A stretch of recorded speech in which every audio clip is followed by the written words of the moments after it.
తన భర్త వేరే మహిళతో ఉండడాన్ని బహిరంగంగా పట్టుకున్నటువంటి ఆ నక్షత్ర ప్రస్తుతం మనతో ఉన్నారు. ఇప్పుడు మిస్ వైజాగ్గా చేసినటువంటి పొజిషన్ అయితే ఉంది. ముఖ్యంగా చూస్తే ఈ త్రిపురాన వెంకట సాయి తేజ అంటే మిమ్మల్ని ఎన్ని సంవత్సరాలు మోసం చేస్తున్నాడనా, ఎందుకు ఇక్కడికి మీరు రావాల్సి వచ్చింది, ఇది మీ ఇల్లు కదా ఏంటి అసలు? సార్ ఇది మా హౌస్ కాదు సార్, తనతో నాకు 2015లో మ్యారేజ్ అయింది సార్. నాకు పాప కూడా ఉంది సార్. కొన్నాళ్ళకి మ్యారేజ్ అయిన కొన్నాళ్ళకి ఏంటంటే సార్ పబ్జీ గేమ్కి బాగా ఎడిక్ట్ అయిపోయాడు సార్. పబ్జీ గేమ్ నైట్ అంతా ఆడుకొని ఉదయాన్నే పడుకొని ఆఫీస్కి వెళ్ళేవాడు కాదు సార్. అది క్వశ్చన్ చేసి ఎందుకు ఇలా చేస్తున్నామంటే ఇలా కాల్ చేసేవాడు సార్, చేతులు పెట్టేసి కాల్ చేసేవాడు. ఎప్పుడైనా అమ్మాయిలతో ఇల్లీగల్ అఫైర్స్ ఉన్నాయి ఇది ఎప్పుడైనా నాకు తెలిసింది, ఒక రికార్డ్ విన్నాను ఒకసారి సార్. అది తెలిసినప్పుడు అడిగితే ఫస్ట్ ఫ్లోర్ నుంచి ఇలా తోసేశాడు సార్ నన్ను. అంటే గాయాలన్నీ ఏంటి అసలు? అదే సార్, తను ఫస్ట్ ఒకసారి అయితే లేట్గా ఎందుకు వచ్చామని అడిగాను సార్. అడిగిన రోజు చెయ్యి కాల్ చేశాడు, పెనం పెట్టి కాల్ చేశాడు సార్. పెనం పెట్టి కాల్ చేశాడు. ఇదంతా మా మ్యారేజ్ ఆల్బమ్ సార్.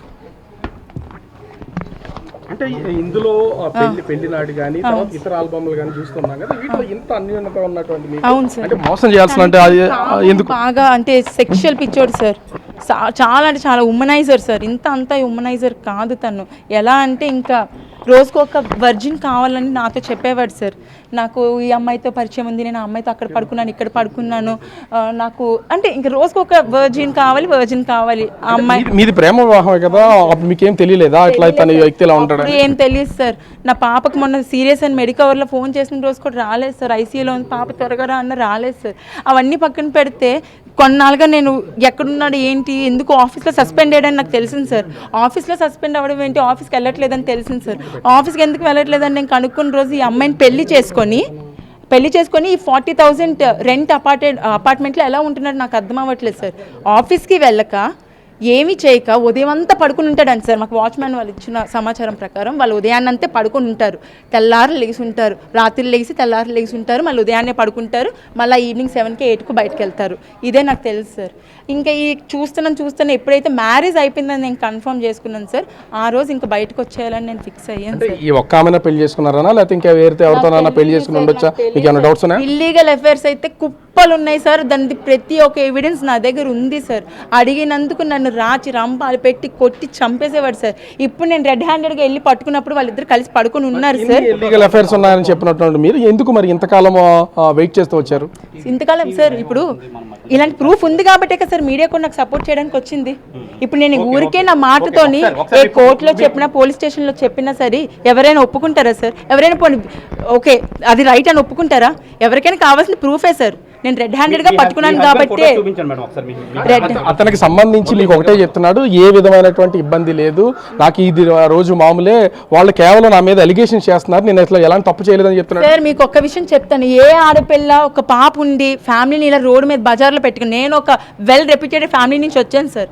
అలా నా ఫ్యామిలీని రోడ్డు మీద పెట్టుకోవాలని నేను ఏ రోజు అనుకోలేదు సార్.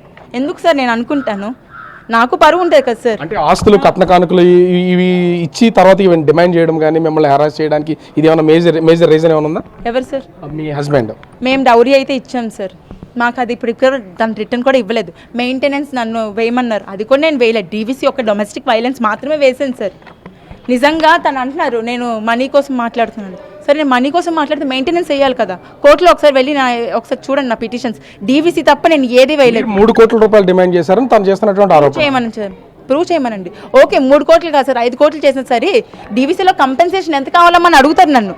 మీ లైఫ్ని డ్యామేజ్ చేసినందుకు మనకి పోలీస్ స్టేషన్లో కూడా రాయమంటారు కదా. డైరెక్ట్ గా ఆమెను పట్టుకున్నారు కదా, ఇప్పుడు ఆ పొజిషన్ ఏంటి, ఆమె ఎక్కడి నుంచి వచ్చింది, ఆమె వివరాలు ఏమైనా తెలుసా మీకు? ఆమె పేరు వంశీ ధర్మజ్ఞ అంట సార్. రాజమండ్రి అమ్మాయి అంట, ధవళేశ్వరం బ్రిడ్జి దగ్గర వాళ్ళ హౌస్ ఉంది. రాజమండ్రి అమ్మాయి అంట. ఆ అమ్మాయి ఎంత ఇదిగా అంటే నేను లాన్కి వెళ్ళి పట్టుకుంటే నీ అంత తెలుస్తాను, నువ్వు ఎలా బతుకుతావో నీ కూతురుతో ఎలా ఉంటావో నేను చూస్తానని మా ముందే ఛాలెంజ్ చేస్తుంది. మేమిద్దరం పట్టుకున్నాక షీఈ్ మై వైఫ్ అని మీడియా ముందు ఆ అబ్బాయి స్టేట్మెంట్ ఇచ్చాడు సార్. అంతే సార్.